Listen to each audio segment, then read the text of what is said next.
What up, y'all? Rap Critic here with the top 5 worst lyrics I heard this month. Let's get started. So, when I started listening to Jack Harlow's new album, I had to say it actually sounded leagues ahead of the one he released last year. He stepped up his pen game and challenged himself with more diverse subject matter, and best of all, kept the Drake Loverboy copycatting to a minimum. So when I hear a song start like this, my homeboy just be cancer, I'm thinking, okay, where's he going with this one? What's the journey this verse is gonna take us on? But then this is the very next line. I call my ex, no answer. What? As in that's my nickname for her, cause when I call, no answer. Oh, You really fucking did that. You really pulled the most basic, I call someone blank because of a thing they do, but minus any actual joke or play on words about it. Just the objective statement that you saved your ex's name as no answer in your phone because she doesn't answer when you call. Just the most pathetic attempt at a clever line. And hey, did you know his nickname for his dentist is Dr. 40 Minutes Late? now I know it's a little complex, but can you guess why? She know I'm a romancer. Yeah, no, I'm sure that's what's going through her head while she continues not answering your calls. And I'd say he's being ironic here, like, no, he's not actually as cool as he says he is and he's aware of it, but the next lines are delivered with the conviction of someone who's clearly smelling themselves. You know I make you laugh like no one else, you love my banter. Oh yes, with that nickname for his ex as just an example of the stellar witticisms in his back pocket. And the weirdest thing is, the hook of the song is supposed to be dedicated to all the independent women who don't need to boost their appearance for the satisfaction of any man. I like my girl natural, she don't need no enhancement. But, you would not have picked that up from the first couple of lines. I'm sorry, but what was the relevance of the bit about cancer? My homeboy just be cancer. Yeah, I'm not sure how that's supposed to play into the rest of the song. If anything, honestly, it just paints a really desperate sounding picture of you wheeling your friend straight from the hospital to the club to try to get some by proxy sympathy coochie. Hey baby, let me introduce you to my friend. Now, his name is Dan, but I call him Mr. Low White Blood Cell Count. So, whereas the previous song tried and failed at hyping up a sexy, confident woman, this classic 80s tune, the Roxette's She's Got the Look, actually excels at it. And when I heard it on the radio this past month, I was able to appreciate the creative way they got the point across that this woman is a powerhouse of feminine sexuality.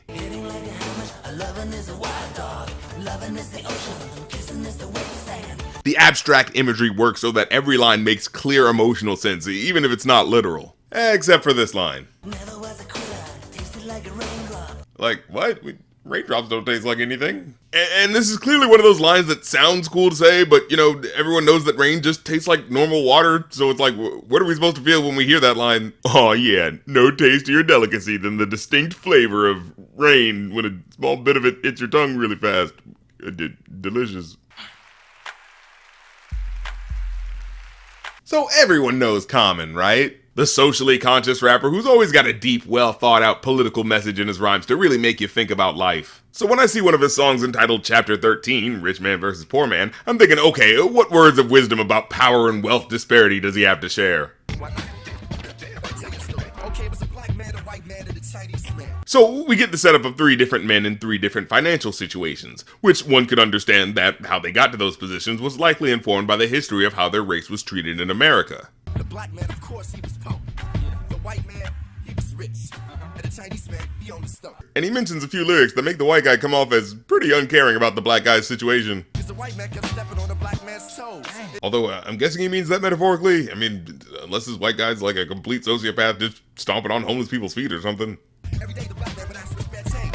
But Adam, the white man would stare strange. But even so, we get the allegory going on here, right? Every day, white people can tacitly observe the plight of beleaguered black folks, but because of either spite, ignorance, or incuriosity, the disparity— So the black man got fed up and took bread by his neck and started beating him and beating him. Oh. The Chinese man got annoyed and broke out. What the hell is happening? Now the black man on the store. Wait, what? And the name of it is Leon's. What's that?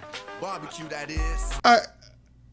What the fuck kind of story was that? The black dude, angry that he's homeless, beats up a white dude, and then a Chinese store owner who had nothing to do with this exchange runs for his life out of fear of being next, and then the black guy just manifests destiny as the Chinese dude's store? Well, that's not fair. What the Chinese guy in the story do to deserve that? And what in God's name is the lesson supposed to be here? Look out when racial tensions happen because the oppressed minority might end up stealing the property of a third unrelated race? Well, I guess that is technically a lesson.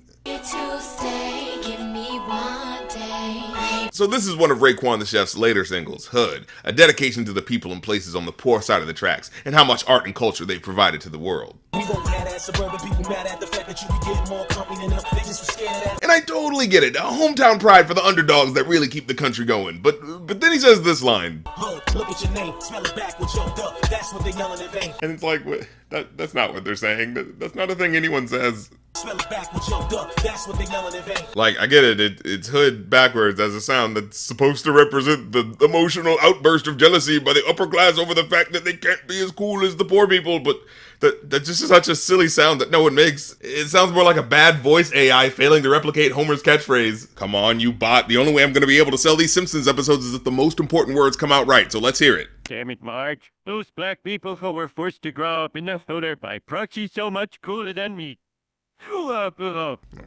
Damn thing's defective. Bitch, hold up. You need to put some polish on your toes. I'm trying to give my son some head while he 1 years old. Okay, two things. One, this is a hopefully joking, but regardless, pretty gross reminder of the toxic hypermasculine ideals about getting laid as young as possible that some of us are still clearly forcing onto young boys. But two, if it is true, that's just an awful gift for a 1-year-old. He's not gonna remember that. You're like the perverted version of any parent with a stroller at Disneyland. Like, fucking, what a waste of money. I'm just saying, if you're gonna spend money on something that's definitely gonna traumatize your child, wait until the kid can form some memories first. Not that I condone it at all. You heard the first part, right? I made sure I said that. It's just that, man, it's kind of awkward to end on this kind of subject matter. But, worst lyrics video, so I gotta go in the evident order here.